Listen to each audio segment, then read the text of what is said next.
Well, it's Saturday the 15th of January. This is episode 2202 of 301 Permanently Moved Online, a personal podcast 301 seconds in length, written, recorded and edited by me, at the JMO.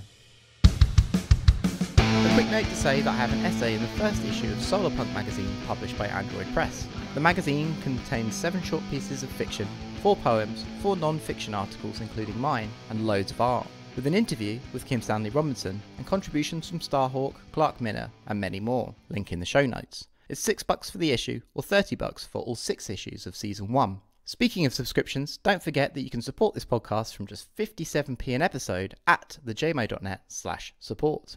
Anyways, on this week's episode of Interdependence, Holly and Matt spoke with the team from Nina Protocol. They talked music archiving and the importance of context for cultural artifacts. During the first hour, the conversation found its way to MySpace. Yes, the once mighty MySpace, the first social network to reach a global audience, the social network that still casts a shadow over all of social media to this day. I'm part of the so-called MySpace generation. It will probably surprise no one when I say that I was on MySpace early. MySpace launched in August of 2003, and I joined the platform in 2004. My user ID was 13 million something. I've spoken about how I grew up in a DIY hardcore punk scene before. Around 2000-ish, I became an admin on the local scene's PHP bulletin board. The migration away to MySpace from our little independent board was swift, with brutal consequences to the local scene. But none of that really matters now, because anything uploaded to MySpace before 2015 is gone. In case you didn't know, in 2019, a botched server migration resulted in around 50 million tracks from 14 million artists being lost forever. The conversation on Interdependence was the first time I've heard others talk about this tragedy the same way that I feel about it. The size and scale of the loss has yet to be fully appreciated by wider culture. Early noughties nostalgia has yet to be fracked, but when it does, for the first time, there will be no obscure contextual archive to dive into. It's all gone.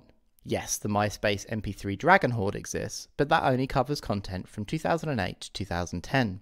After hearing the news of the server fuck-up, I'll admit that my first thought was, oh boy, I'm glad that those blog posts and painful DMs are gone forever. But my second thought was, oh no, the scene. Even in my own life, the impact of what has been lost is colossal. Thinking about it makes me sad.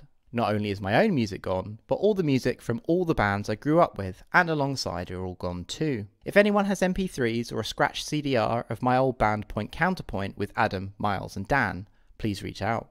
I'm also on the lookout for MP3s by the slow and heavy band Cubs with 2 S's, music from Kim Wilde's favourite Hat, or the punk band Papa's Explosion. Because every now and again, I get the urge to listen to Leytonstone Lunchtime Deals, and I suspect I'll never hear it again. Let me give you an example of how bad the lost in MySpace situation is. During lockdown last year, I managed to boot an old external hard drive I was convinced had died.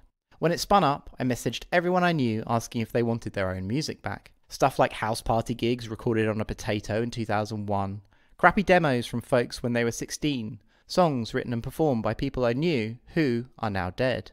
I didn't unplug the drive for days until I had it all salvaged. Honestly, some of my mates were over the moon.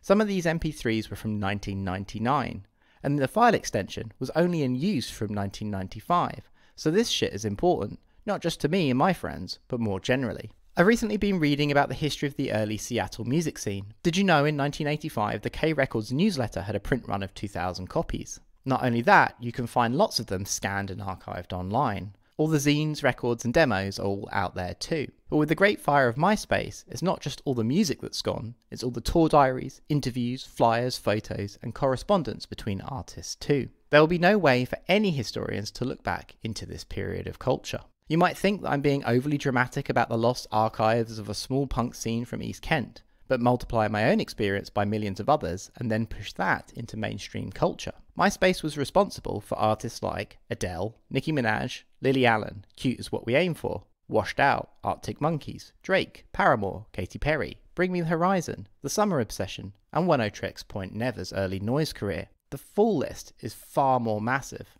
The internet never forgets, they say, but that isn't true. Some people are just more fastidious in the battle against bit rot than others. I can't believe it was nearly 20 years ago that the missing content was created.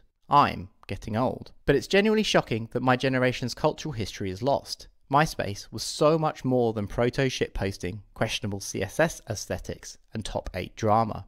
Don't trust corporations. Keep your own backups and tend to your own archives.